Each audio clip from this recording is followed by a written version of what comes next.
You're listening to the Dibbly Dobbly Podcast. Remember to like, share, comment, subscribe, and click the bell to make sure you get the latest episodes of the podcast. Be sure to like and share our Facebook page and follow us on Twitter and on Instagram. Hi, everyone, and welcome back to another episode of the Dibbly Dobbly Podcast. And on today's episode of the podcast, we are reviewing the Australia and Pakistan Test Series. And a very competitive series, you would say. Australia winners 3-0 in the end. And if you didn't watch the series, you would have said Australia winning 3-0 was a very one-sided performance and Pakistan weren't really competitive at all. But that was further from the truth. It was a very competitive series. Pakistan fought hard at times in the series. It wasn't as one-sided as we thought, but then Pakistan showed some good fight, but costly errors, mistakes, poor batting, drop catches, poor bowling at times cost them opportunities to try and win a test or two in this series. And Australia were able to retain the Benno and Kadir trophy by winning the series 3-0. So it was a very competitive series, especially after the first test in Perth, which was a pretty one-sided affair. Australia, bowled Pakistan out for 89 and in the last innings, and everyone thought it was going to be a very one-sided sort of series. But that wasn't the case. From Melbourne to Sydney, we saw some pretty good cricket, and it was a very competitive series. So there's plenty to talk about in terms of how Australia and Pakistan went about things in this series, what were the positives and the negatives. We'll talk about that in this review of the Australia and Pakistan Test Series. But first and foremost, let's have a look at the series results from this test series between Australia and Pakistan. And let's have a look at the series results, how all three test matches went.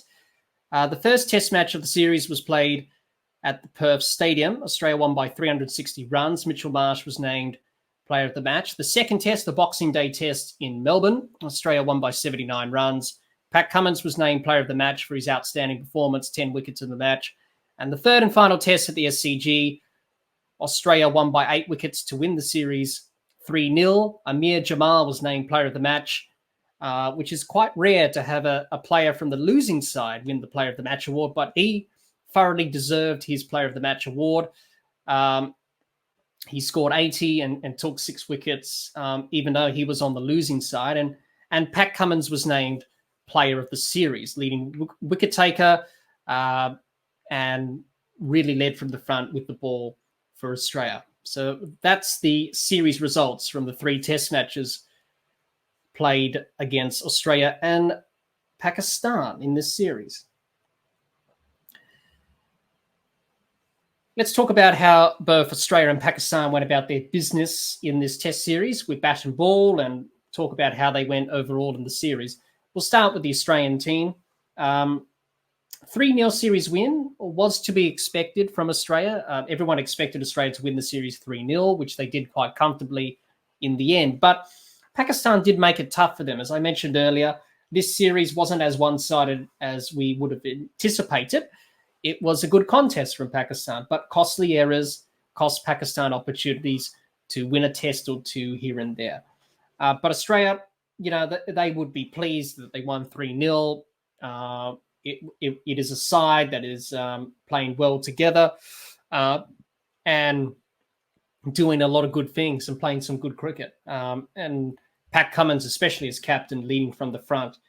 So let's talk about their batting and bowling across the series. We'll start with the batters and how they performed in the series. Mitchell Marsh, leading run scorer, 344 runs. Warner, 299. Khawaja 220, Labuschagne 207, Smith 194, Carey 129, and Head 81.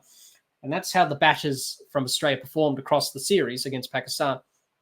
You have to say Australia's batting wasn't at their fluent best, especially in the last 2 test matches where conditions were a bit tricky in Melbourne and Sydney. Wasn't as fluent as we saw in Perth, where they were very dominant on that surface when they scored over 400 plus.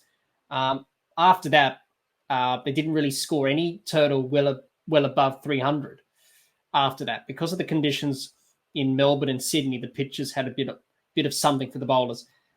They were tested at times. The Pakistan bowlers bowled well to them in the series, but they found a way, the Australian batters, they found a way to get through the tough periods and to put on key partnerships with a bit of luck from Pakistan dropping catches. They were able to cash in and make the most of it. Mitchell Marsh, head and shoulders above the rest. Outstanding series that he had. 4 half-centuries, 2 of them in the 90s. He got out for 90 in Perth. He got out for 96 in Melbourne after that outstanding partnership with Smith of over 150, where Australia were in trouble. They were 4 down for not many. And Marsh came in, dropped on 20 by Abdullah Shafiq, which was a big turning point in that test match in Melbourne. Went on to score 96, and Australia set Pakistan 317 to win. So he had a great series, Mitchell Marsh. Look, since he's come back to the test side, he's had a pretty good run. It's good to see Mitchell Marsh playing so well, but also playing with a smile on his face. He's had a lot of tough times in his career. Obviously, people, the Australian public, hating him. He's had that love-hate relationship. You could say the same with his brother Sean as well. They've always had that love-hate relationship with the Australian public.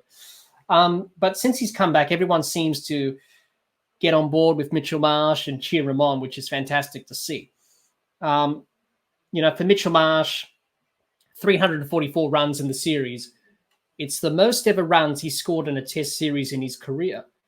The second best tally in terms of a run scoring point of view in a series was the 2017-18 Ashes in Australia, where he scored those 200s. He scored over 300 runs in that series. But in this series against Pakistan, 344 is the highest he scored in a single series in his career in Test cricket. So it just goes to show the new mindset that Mitchell Marsh has to go out there, play his shots, sort of like with Travis Head. Go out there, express yourself. Doesn't matter if you get out. At least you're playing aggressively and you're playing your shots.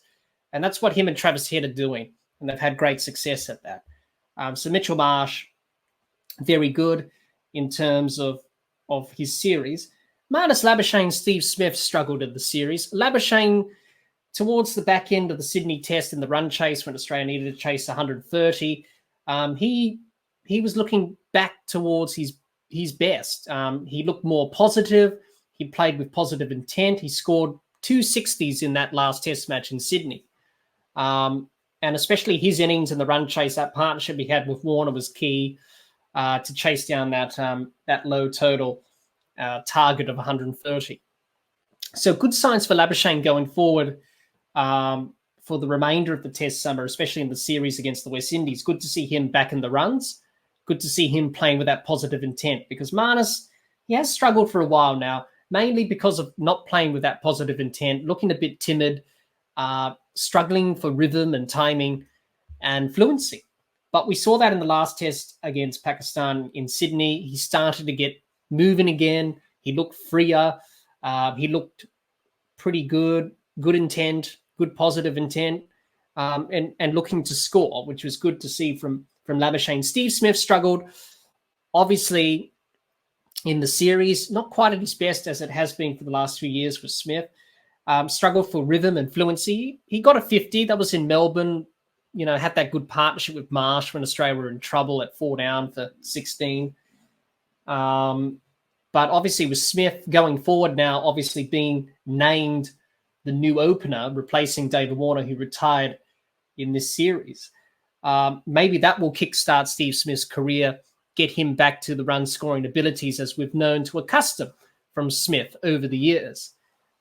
So he struggled in this series, but hopefully the new role for him as opener will probably change his fortunes around, but he would have expected to contribute a lot more in this series than 194 runs, which is well below the best of Steve Smith. David Warner, his last series as an Australian Test player, his last innings in Sydney, half century, went out in David Warner style, played very well. Australia were chasing 130 to win. He came out, played his shots, all the tricks in the book from David Warner. A career that came to an end in Sydney, whether you hate him or like him, you got to say he went out in some style. And he scored that big 100 in Perth, 164. He was under pressure going into that test, especially knowing that his retirement was coming. He wanted to finish in Sydney. He scored that 100. He got the right to finish his career in Sydney. And he went out in good style, scoring that half century in the run chase when Australia needed 130. Usman Khawaja, he played well in the first test to get that 90. But since then, he struggled after that. He scored some scores that were starts. He didn't go on and scored the big score. Got out for a duck in the run chase in Sydney in the first over. Got out LBW to Sajid Khan. So for Khawaja, it wasn't a fluent series from him. Travis Head was quiet as well. Didn't have the series that he would have wanted. I think Pakistan bowled well to keep him quiet. Didn't quite have the input that he had, Travis Head. But that's Test cricket. That's the way it goes. Alex Carey, under a bit of pressure going into this series against Pakistan. He didn't score runs. His keeping's been good. He kept well in this series. So his wicket keeping's been good, Carey. It's just his batting that needed to improve and step up. But certainly in the test in Melbourne, he scored that half century. The test in Sydney, in the first innings, he scored runs and then got out. He put on a good partnership with Marsh, which was critical in terms of getting Australia to a reasonable first innings total of 299. He put on 84 for the 6th wicket with Marsh in that partnership. So Carey starting to get back into the runs again. Good to see him get into the run scoring there. So the Australian batters overall in this series, not quite at their fluent best, but they found a way up against a very good bowling performance and effort from Pakistan, who made it difficult for Australia to score runs at times in this series. But for the Australian batters, I think some of them would be very happy with their performance. Others would be disappointed. They would have expected to contribute a bit more. But they found a way. They got the job done in the end in terms of posting scores and chasing down runs in this series. Let's talk about the Australian bowlers and their performance in this Test series against Pakistan. Leading wicket taker was Pat Cummins with 19, Lyon 13, Stark 12, Hazelwood 11, Head and Mitchell Marsh with 2 wickets each, and no wickets for Labuschagne. And that's how the bowlers for Australia went about their business. Bowled very well in this series, as you would expect it from Cummins, Lyon, Stark, and Hazelwood. Even from Mitchell Marsh and Travis Head to contribute here and there with a wicket or two. This Australian attack just showing why they are the best in the world. And, they bowled pretty well. Pat Cummins was outstanding. The test match in Melbourne where he got 10 wickets, 5 and 5 in both innings, it just showed what he can do. He can come on, change games like that. And Australia needed that, especially in the run chase in Melbourne. Pakistan were looking like they were going to cruise to the total of 317, the target. But Pat Cummins came in, got those wickets here and there, changed the game on its head, and Australia went on to win that test. Just leading from the front. Nathan Lyon took his 500th wicket in this series in Perth in the first test. Bowled well in the last test in Sydney in the second innings, where the pitch was offering a bit of turn. He was instrumental in terms of Australia putting Pakistan under pressure in that second innings in the last test in Sydney, where Pakistan were trying to set a target. Unfortunately, they weren't able to do that to challenge Australia. Mitchell Stark showing why he's a very handy bowler in this bowling attack. He took 12 wickets. He bowled some good deliveries in this series. Josh Hazelwood, he bowled without luck, Josh Hazelwood, in this series. But it was good to see him, get rewarded, especially in the last test in Sydney. He came on for that over just before stumps. Pakistan looking to get to stumps. He took 3 wickets in 1 over. Got rid of the wickets of Shakil, Sajid Khan, and Salman in that over.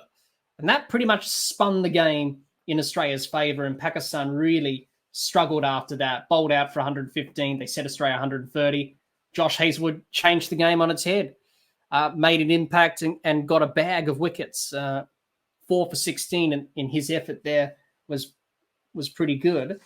And then you have Travis Head, Mitchell Marsh, who came in. They got some handy wickets here and there, especially Travis Head in the last test in Sydney got the wicket of Babar Azam, which was big,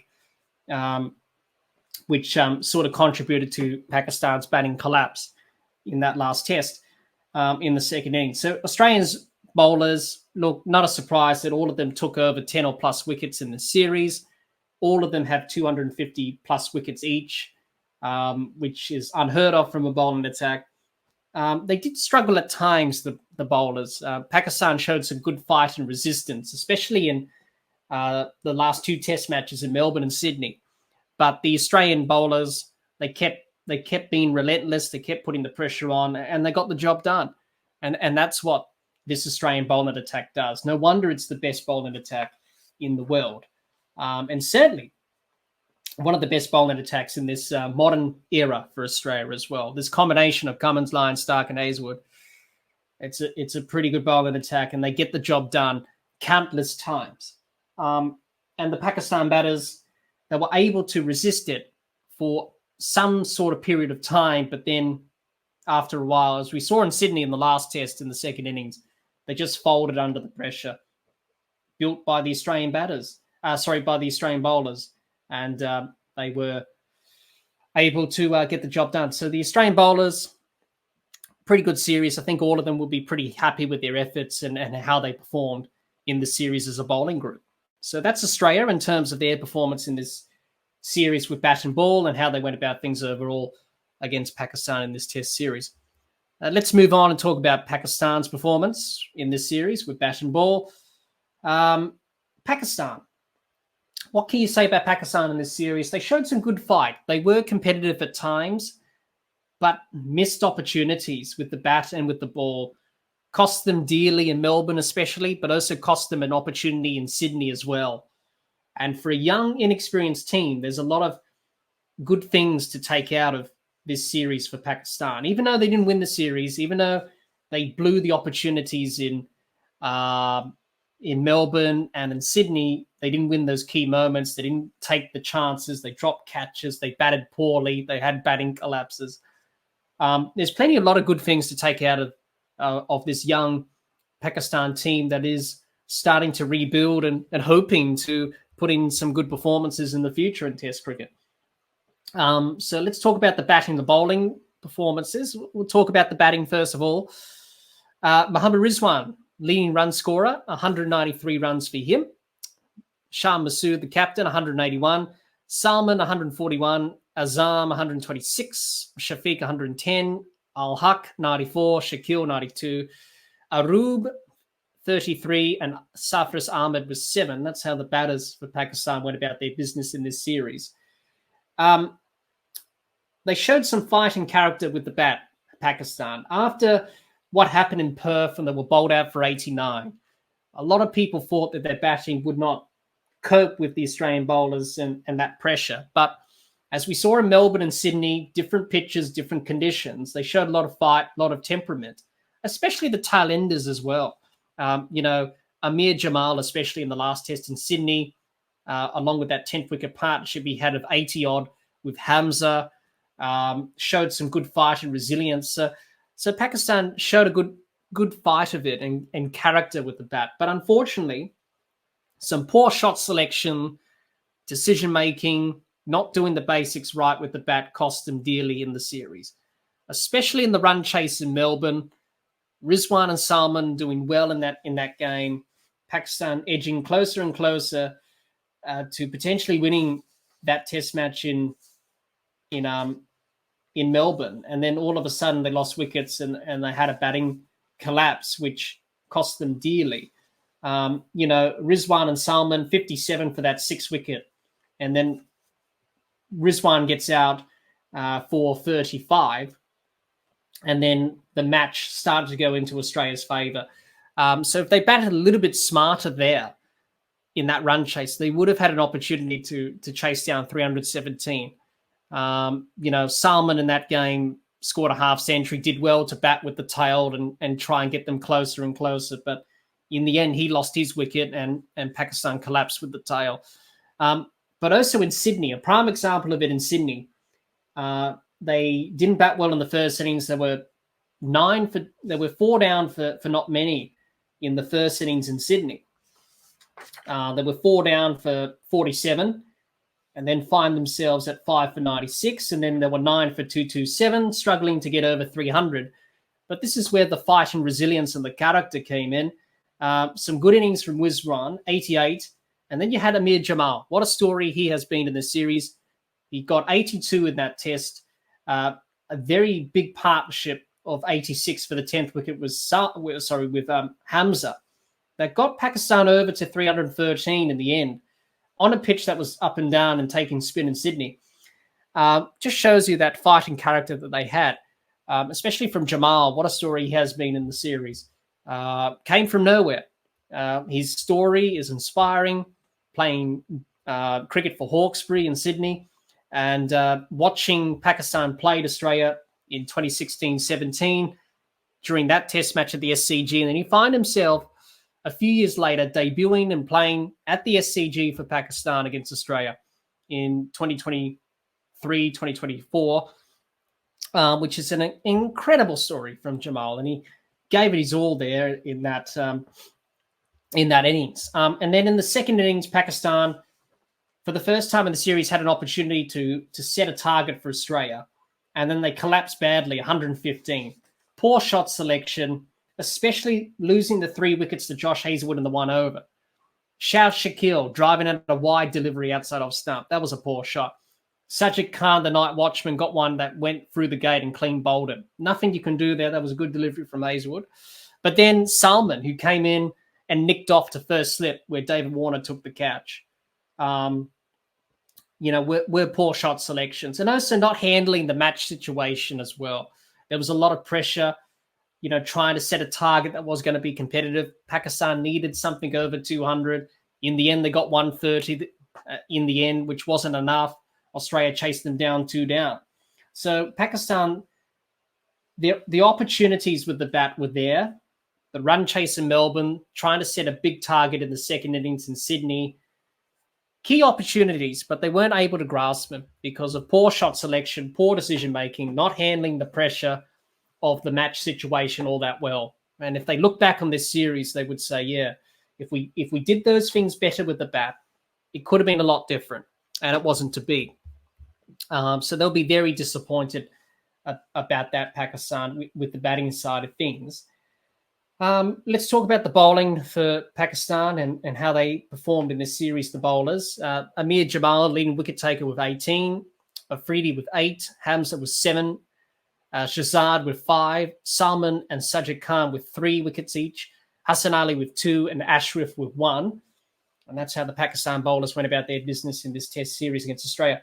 It was an inexperienced bowling attack from Pakistan, but they showed some good signs. Amir Jamal, by far the best bowler of the series, 18 wickets. He scored some runs as well, over 100 or so runs in the series as well. We just mentioned about Amir Jamal's efforts in Sydney. He took 2 6-wicket hauls, 1 in the Sydney test, also the first test in Perth as well. And as we mentioned before, very good story that Jamal has. Inspiring story. The way he kept persevering to achieve his dreams and goals of playing for Pakistan. It's an incredible story. And by far, he was probably Pakistan's best bowler. Shaheen Shah Afridi was below at his best, but in Melbourne, he started to get back to his best. Obviously, he didn't play in the last test in Sydney, which created a bit of discussion, given that he missed out that last test, being rested. Mir Hamza showed some good signs. He can swing the ball. He got that wonderful wicket of Travis Head, bowled him clean bowled him through the gate in in Melbourne, and showing his skills with the ball. Karim Shahzad, I should say. He debuted in the first test in Perth. Unfortunately, got injured, but he showed some good signs as well with the ball. Salman, a pretty handy off spinner. Bowled well in the last test in Sydney. Got the key wicket of David Warner in the first innings, one that turned and gripped off the surface and got the outside edge. Sajid Khan only played the one test in Sydney.